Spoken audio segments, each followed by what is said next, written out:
Cuaca sedang sangat panas di daerah tropis, cuaca yang tidak pernah dialami oleh para awak kapal Nina, Pinta, dan Santa Maria yang dipimpin oleh penjelajah Italia Christopher Columbus. Sudah berbulan-bulan mereka meninggalkan kota asal mereka di Eropa. Dan sampai saat itu, hanya Eropa yang mereka ketahui. Mereka diberi tugas yang sulit dan bahkan berbahaya. Spanyol mempekerjakan Columbus untuk menemukan rute barat baru ke Asia. Mereka membutuhkan rute baru untuk berdagang dan membeli rempah-rempah, namun itu bukanlah pekerjaan yang mudah. Tentu saja menyeberangi lautan tidak pernah menjadi pekerjaan yang mudah, dan para pelaut itu tidak tahu bahwa hidup mereka akan berubah selamanya.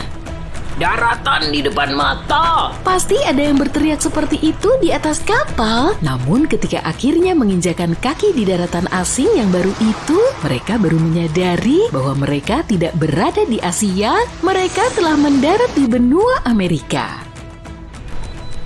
Kamu mungkin sudah pernah mendengar kisah ini. Menurut sejarah, Columbus tiba di Amerika pada tahun 1492. Namun, apa yang akan terjadi jika kapal Columbus menghadapi badai mematikan di Samudra Atlantik dan tidak pernah sampai ke tanah baru? Akan seperti apakah sejarah hari ini? Oke, pertama-tama tidak ada yang menemukan apapun. Kalau kita bilang bahwa benua Amerika ditemukan, kita mengabaikan jutaan orang yang sudah tinggal di sana. Benua Amerika ditemukan hanya dari sudut pandang Eropa. Columbus bisa dibilang telah menemukan sesuatu jika ketika dia sampai di sana, dia dihadapkan pada berhektar-hektar tanah kosong, namun bukan seperti itu kenyataannya. Kedua, Columbus bukanlah penjelajah pertama yang mendarat di Amerika. Percaya atau tidak, bangsa Viking telah sampai di pantai Amerika pada abad ke-10. Ekspedisi mereka telah didokumentasikan dengan baik dan diterima oleh para ahli. Mungkin kejadiannya seperti ini. Sekitar tahun 1000 Masehi, penjelajah Viking, Leif Erikson, berlayar ke sebuah tempat yang disebut Finland. Namanya lucu ya. Sekarang tempat itu adalah sebuah wilayah di Kanada yang disebut Newfoundland. Tapi krunya tidak tinggal terlalu lama.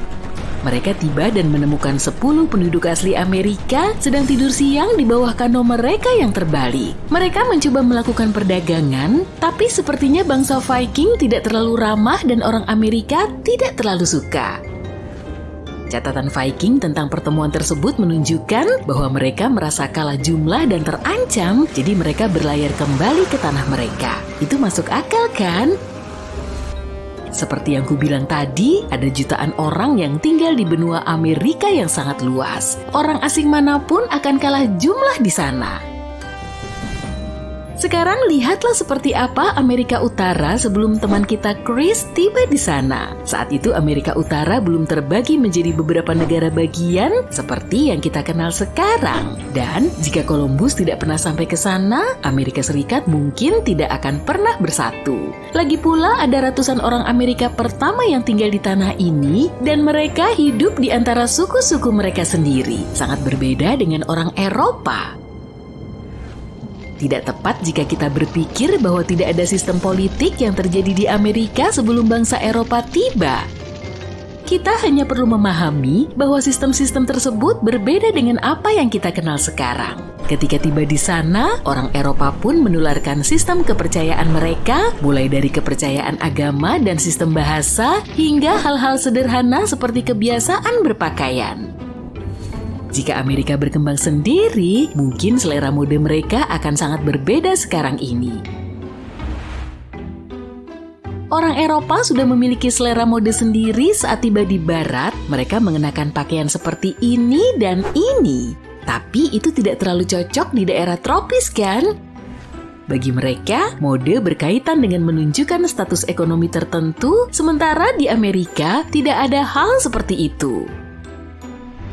Bagi penduduk asli Amerika, pakaian yang penting fungsional dan bergantung cuaca. Di daerah yang beriklim lebih hangat, penduduk asli mengenakan pakaian seperti celana pendek untuk menutupi bagian inti mereka. Mereka berjalan-jalan dengan bertelanjang dada dan menggunakan sepatu yang dikenal sebagai mokasin. Iya, mirip mokasin yang mungkin kamu punya sekarang. Di daerah yang lebih dingin, mereka mengenakan jaket kulit dan bulu. Tentu ada pakaian khusus yang digunakan untuk tujuan upacara. Jadi mungkin kalau Columbus tidak pernah mendarat di Amerika, merek-merek seperti Gap, Hollister, dan Forever 21 tidak akan pernah ada. Tapi kita akan tetap bisa bertahan hidup, kan? Oke, aku punya pendapat tersendiri. Katakanlah pada tahun 1700-an, penduduk asli Amerika telah mengembangkan keterampilan teknik yang kompleks. Mereka membangun kapal besar, mungkin agak lebih kecil dari kapal tradisional Eropa, dan memutuskan untuk menjelajah melintasi lautan. Katakanlah mereka yang tiba di pantai-pantai Eropa, di tempat-tempat seperti Spanyol dan Portugal. Mereka membawa hadiah dan barang untuk diperdagangkan tentu saja. Hal ini juga merupakan praktik umum di kampung halaman mereka yang dikenal sebagai potlatch. Mereka pasti disambut dengan penuh kecurigaan oleh orang-orang Eropa yang hanya pernah berdagang dengan Asia. Namun dengan pertemuan terbalik ini, jenis hubungan yang berbeda dimulai antara penduduk asli Amerika dan Eropa. Karena orang Eropa tidak mengklaim kepemilikan atas Amerika, orang-orang dari Tanah Baru itu tidak dianggap lebih rendah. Sebenarnya mereka setara, masing-masing dengan kekuatan dan pengetahuan mereka sendiri. Penduduk asli Amerika mengajarkan orang Eropa sebuah sistem pemerintahan yang baru yang lebih terdesentralisasi. Jadi struktur pemerintahan modern akan terlihat sangat berbeda. Mungkin orang Eropa memutuskan bahwa 4 tahun adalah waktu yang lama bagi seseorang untuk memegang kekuasaan. Jadi mereka menerapkan pemilihan yang lebih kecil dan lebih sering. Oh, dan lanskap kota-kota Eropa juga banyak berubah. Alih-alih patung-patung besar yang terbuat dari tembaga dan perunggu yang menggambarkan orang-orang di kapal dalam perjalanan mereka ke Amerika, orang-orang Eropa membangun tiang totem untuk menghormati aliansi mereka dengan orang Amerika pertama.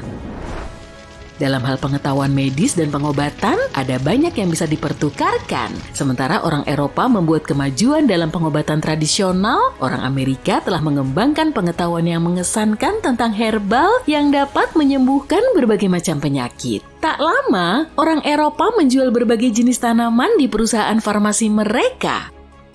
Namun ada satu penghalang besar, yakni bahasa. Karena orang Eropa tidak pernah tiba di pantai Amerika, mereka juga tidak pernah mengajarkan bahasa mereka kepada orang Amerika. Jadi mungkin dalam skenario ini, kedua budaya membawa ahli bahasa terbaik mereka dan mencoba menciptakan bahasa baru sejak awal. Sesuatu yang dapat dipahami oleh kedua belah pihak dan yang dapat mencakup pandangan kedua dunia.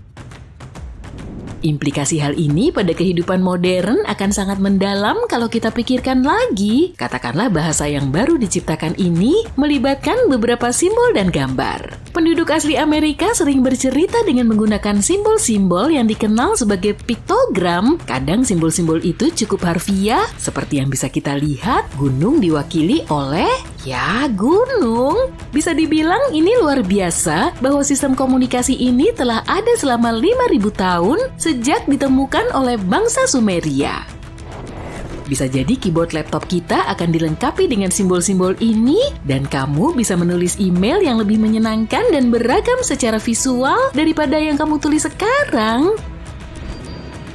Lanskap Amerika juga akan berubah jika Columbus atau orang-orang Eropa lainnya yang pergi setelahnya tidak mencapai dunia baru. Kota-kota di Amerika Tengah dan Amerika Latin akan terlihat sama sekali berbeda dengan sekarang. Mungkin kerajaan-kerajaan yang ramai pada masa itu, seperti Inka, Maya, dan Aztec akan berkembang pesat. Faktanya kerajaan-kerajaan itu sudah cukup besar pada saat orang-orang Eropa tiba di sana. Beberapa kota Maya pra-Columbus sama besarnya dengan London dan Paris pada abad pertengahan dalam hal populasi. Tapi, kekaisaran Maya akan berkembang begitu pesat hingga bisa menyebar ke seluruh Amerika Tengah. Mereka bisa saja mengembangkan keahlian membangun piramida hingga berhasil membangun piramida yang lebih besar dari piramida Giza di Mesir, sehingga para turis akan datang dari seluruh dunia untuk berkunjung. Oh, dan di Amerika Selatan, anggap saja wilayah ini bisa saja berubah menjadi hutan yang sangat luas, lebih luas dari Amazon. Suku Inka bisa saja menyebar melalui Andes dan kemudian masuk ke daratan. Tempat-tempat seperti Brasil dan Argentina tidak pernah ada, namun sebagai gantinya akan ada pemukiman tropis yang memesona, yang akan menjadi referensi dunia dalam kehidupan yang berkelanjutan.